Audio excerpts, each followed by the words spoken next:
प्रदेश बदमाश होवे जान हमार उत्तर प्रदेश जदि एगो कर देबो पगलिया देश बदमाश होवे जान हमार उत्तर प्रदेश। हाँ तो मुझे भी कम मत समझो।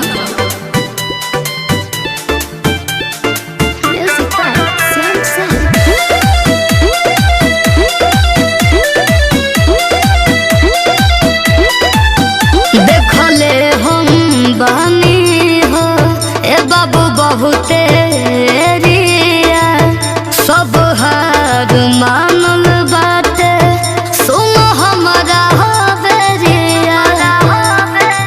सुनो होइला काई पूरा हमार गोरिया बदमाशन के लागी बजार गोरिया।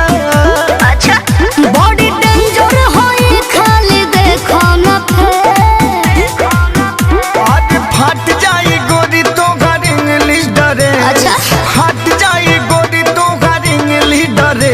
बदमाश होवे जान हमार उत्तर प्रदेश जदि एगो कर देबो पगलिया देश बदमाश होवे जान हमार उत्तर प्रदेश।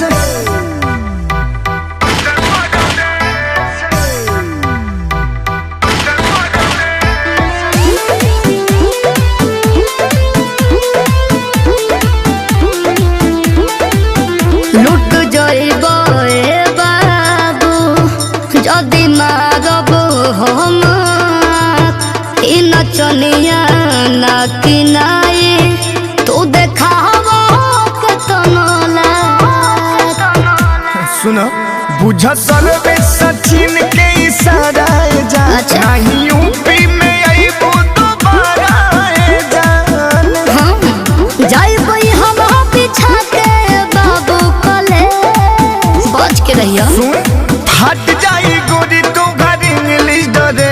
फट जाई गोरी तो घर इंग्लिश डरे। चलो ना। बदमाश होवे जान हमार उत्तर प्रदेश। अच्छा। जदि एगो कर देबो पगलिया देश बदमाश होवे जान हमार उत्तर प्रदेश। अरे हमारी यूपी ब्रांड है।